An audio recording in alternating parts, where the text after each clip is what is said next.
नमस्कार प्राइम समाचारमा स्वागत छ। म लीला केसी। सुरु गरौँ अहिलेसम्मका प्रमुख समाचारबाट। आज माघ 19 तत्कालीन राजा वीरेन्द्रले शासन सत्ता हातमा लिएर राजनैतिक coup गरेको दिन। शाहको सो कदममाथि आज पनि विभिन्न कार्यक्रम गरी समीक्षा गरिँदै। नेपालमा पेट्रोलियम पदार्थको मूल्य इतिहासमै उच्च। पेट्रोल प्रति लिटर 142 तथा डिजल र मट्टीतेल प्रति लिटर 125 रुपैयाँ कायम। स्थानीय तहको निर्वाचन जेठ 4 गते एकै चरणमा गराउन प्रधानमन्त्री र निर्वाचन आयोगबीच सहमति। चुनाव गराउन 12 अर्ब खर्च लाग्ने। अमेरिकाले रुसलाई जबरजस्ती युद्धमा तान्न खोजेको राष्ट्रपति पुटिनको आरोप। अमेरिकाले रुसलाई प्रतिबन्ध लगाउन युक्रेनको बहाना गरेको दावी।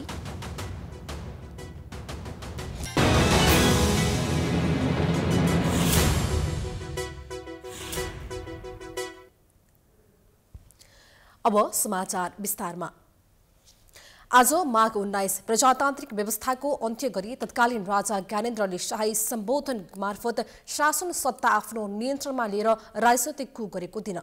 आजको दिनलाई कालो दिनका रूपमा सम्झने गरिन्छ। संसदीय व्यवस्थाबाट बनेको शेरबहादुर देउवा नेतृत्वको सरकारलाई हटाई प्रत्यक्ष निरङ्कुश शासन व्यवस्था लादेको भन्दै आजको दिनलाई कालो दिनका रूपमा सम्झिने गरिन्छ। 2061 साल माघ 19 गते राजा ज्ञानेन्द्रले तत्कालीन प्रधानमन्त्री शेरबहादुर देउवा असमक्ष भएको भन्दै अपदस्थ गरेर आफ्नै अध्यक्षतामा मन्त्रीमण्डल गठन गरेका थिए। दरबार हत्याकाण्ड लगत्तै राजा बनेका ज्ञानेन्द्रले मुलुकमा राजनैतिक अधिकार, मानवाधिकार तथा प्रेस स्वतन्त्रता कुण्ठित गरेर मोबाइल र टेलिफोन लाइन बन्द गराएका थिए भने रेडियोमा समाचार रोक लगाइएको थियो। राजनैतिक दलका नेतालाई नजरबन्दमा राखिएको थियो। तर यो अवस्था धेरै दिन रहन सकेन। ज्ञानेन्द्रको यो कदमले जनयुद्ध चलाइरहेको तत्कालीन माओवादी र संसदवादी दलहरूलाई एकजुट बनायो। दलहरू राजाको उक्त प्रत्यक्ष शासनको विरुद्ध एकजुट भए र आन्दोलन चर्किँदै गयो। 2062-63 को जनआन्दोलनको सूत्रपात पनि यही दिनको कदम मानिन्छ। 2062 मङ्सिरमा दिल्लीमा द्वन्द्वरत माओवादी र तत्कालीन 7 दलबीच 12 बुँदे समझदारी भएपछि माओवादी सहित 8 राजनैतिक शक्तिले राजसंस्था विरुद्ध आन्दोलन गरेका थिए। त्यही आन्दोलनको सफलतापछि 238 वर्षीय राजसंस्थाको अन्त्य भएको थियो। सरकारले फेरि पेट्रोलियम पदार्थको मूल्य बढाएको छ। यो सँगै पेट्रोलको मूल्यले उच्च बिन्दुमा नयाँ रेकर्ड कायम गरेको छ। मंगलबार राति 12 बजेदेखि लागू हुने गरी साविकको बिक्री मूल्यमा पेट्रोल र डिजल मट्टीतेल प्रति लिटर रु 3 ले वृद्धि गरिएको नेपाल आयल निगमले जनाएको छ। अब पेट्रोल 142 र डिजल मट्टीतेलको मूल्य प्रति लिटर 125 रुपैयाँ कायम भएको छ। यसअघि 2070 साल फागुन 30 गते भएको समायोजन अनुसार पेट्रोलको मूल्य प्रति लिटर 140 रुपैयाँसम्म पुगेको थियो। आन्तरिक हवाई इन्धनमा प्रति लिटर 10 रुपैयाँले वृद्धि गरी बिक्री मूल्य 116 रुपैयाँ तोकिएको छ। अन्तर्राष्ट्रिय हवाई इन्धनमा प्रति किलो लिटर अमेरिकी डलर 100 ले वृद्धि गरी प्रति किलोमिटर बिक्री मूल्य अमेरिकी डलर 1095 कायम भएको छ। एलपी ग्यासको नयाँ खरिद मूल्य प्रति सिलिन्डर 81 रुपैयाँ 82 पैसाले घटेर आए पनि अझै निगमलाई प्रति सिलिन्डर 560 रुपैयाँ 9 पैसा घाटा रहेको छ। यो समायोजनपछि निगमको 15 दिनको घाटा 37 करोडले घटेर करिब 2 अर्ब 23 करोड रुपैयाँ कायम हुने निगमले जानकारी दिएको छ। सरकार र निर्वाचन आयोग आगामी जेठ 4 गते एकै चरणमा स्थानीय निकायको निर्वाचन गर्ने सहमतिमा पुगेका छन्। अब निर्वाचन आयोगले गृह मन्त्रालय मार्फत निर्वाचनको मिति प्रस्ताव गरेर पठाएपछि मन्त्री परिषदले त्यसलाई अनुमोदन गर्नेछ। एक रिपोर्ट।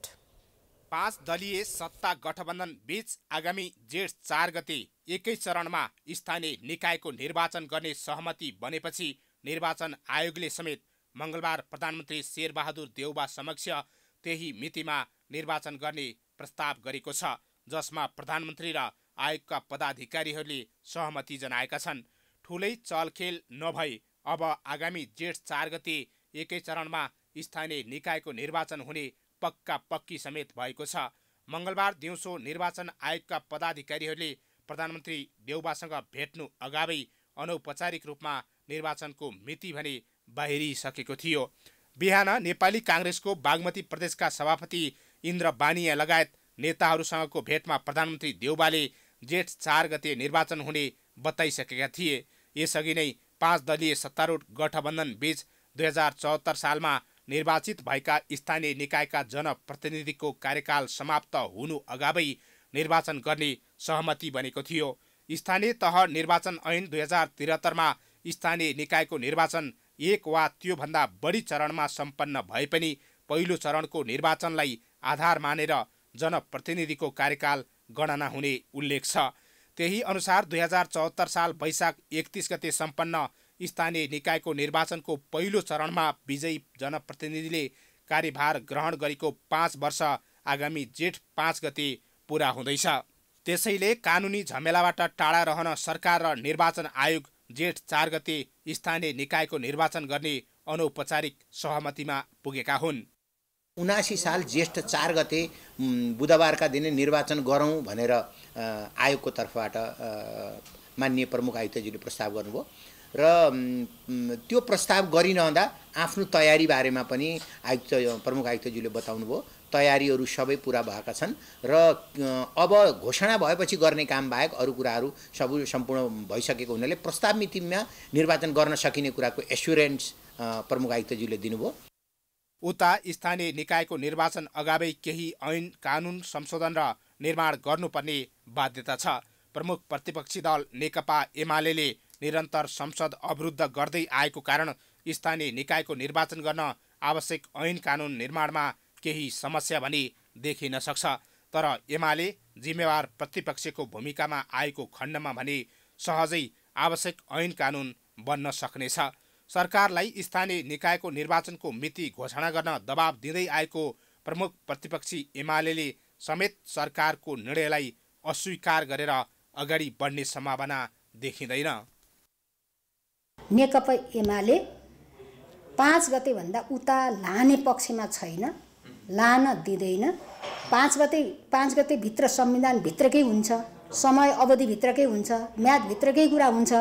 त्यससम्म एमालेको कुनै कुरा हुँदैन, समर्थन हुन्छ, सहयोग हुन्छ। फेरि त्योभन्दा पर लैजाने, चलखेल गर्ने, त्यसलाई पर धकेल्ने खालको कुनै षड्यन्त्र भयो, कुनै योजना भयो भने फेरि त्यसमा नेकपा एमाले खबरदारी गर्छ। मङ्गलबारको छलफलमा आयोगले प्रस्ताव गरेको मितिमा प्रधानमन्त्रीले सहमति जनाएपछि आगामी 2 दिनभित्र निर्वाचन आयोगले गृह मन्त्रालयमा चुनावको मिति सम्बन्धी प्रस्ताव पेश गर्नेछ।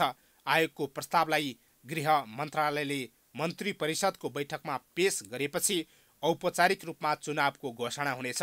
यसअघि निर्वाचन आयोगले स्थानीय तहका जनप्रतिनिधिको कार्यकाल जेठ 5 गतेसम्म मात्र कायम रहने तथा त्यसअघि नै निर्वाचन गर्नुपर्ने भन्दै सरकारलाई ताकेता गर्दै आइरहेको थियो।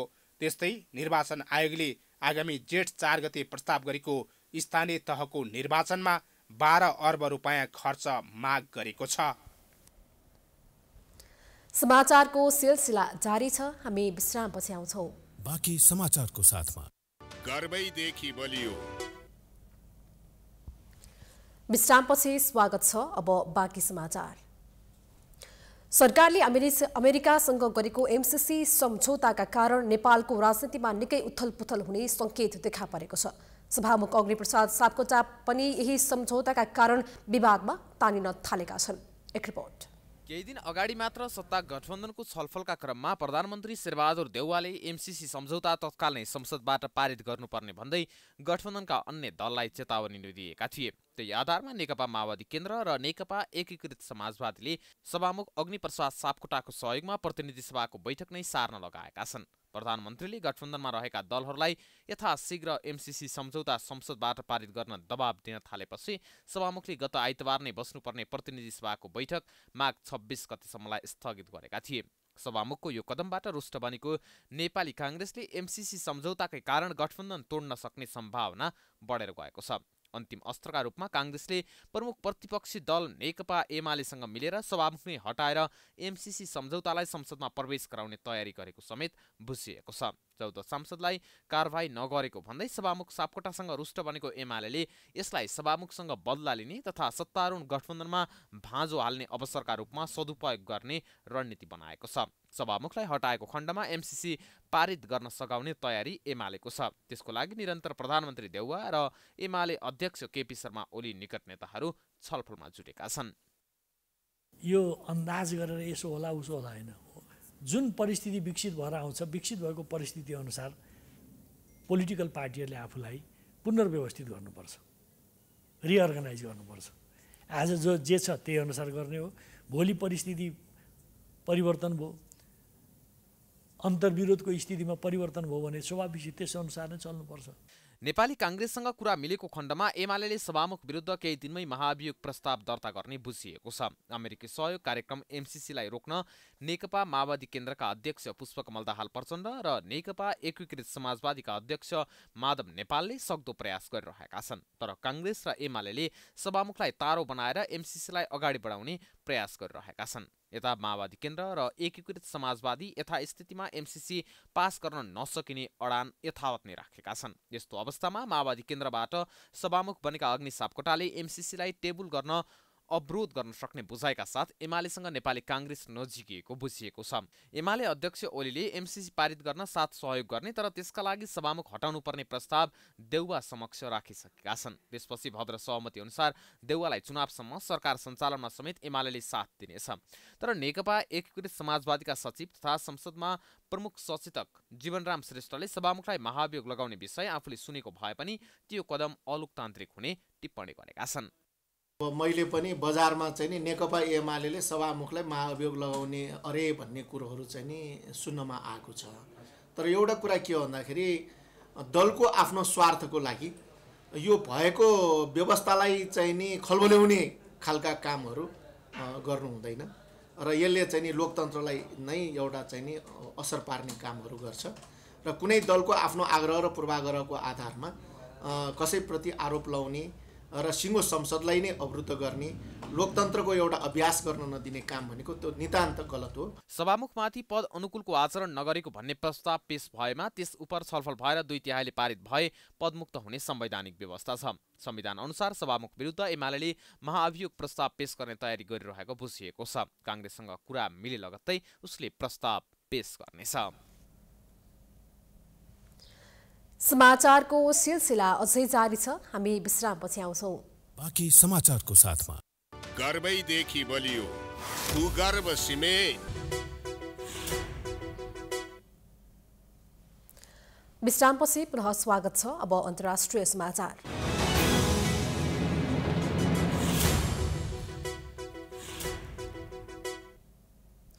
रुसका राष्ट्रपति भ्लादिमिर पुटिनले अमेरिकाले आफ्नो देशलाई जबरजस्ती युद्धमा तान्न खोजेको आरोप लगाएका छन्।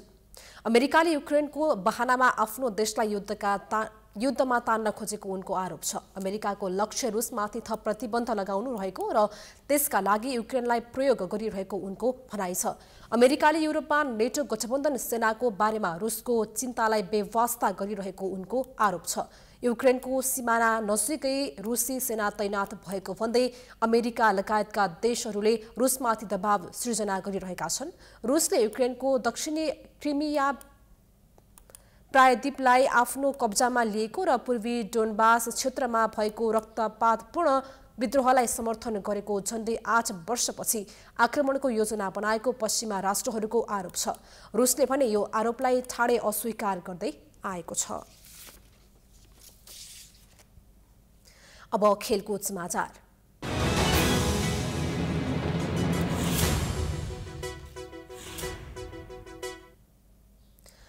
नेपाली राष्ट्रिय फुटबल टिमले दोस्रो मैत्रीपूर्ण खेलमा पनि अफ्रिकी राष्ट्र मरिससमाथि जित हासिल गरेको छ। यो सँगै हामी समाचारको अन्त्यमा आइपुगेका छौं। जाँदा जाँदै प्रमुख समाचार पुनः एकपटक। आज माघ 19 तत्कालीन राजा ज्ञानेन्द्रले शासन सत्ता हातमा लिएर राजनैतिक coup गरेको दिन शाहको सो कदममाथि आज पनि विभिन्न कार्यक्रम गरी समीक्षा गरिँदै। नेपालमा पेट्रोलियम पदार्थको मूल्य इतिहासमै उच्च, पेट्रोलियम प्रति लिटर 142 तथा डिजल र मट्टीतेल प्रति लिटर 125 रुपैयाँ कायम। स्थानीय तहको निर्वाचन जेठ 4 गते एकै चरणमा गराउन प्रधानमन्त्री र निर्वाचन आयोगबीच सहमति, चुनाव गराउन 12 अर्ब खर्च लाग्ने। अमेरिकाले रुसलाई जबरजस्ती युद्धमा तान्न खोजेको राष्ट्रपति पुटिनको आरोप। अमेरिकाले रुसलाई प्रतिबन्ध लगाउन युक्रेनको बहाना गरेको दाबी।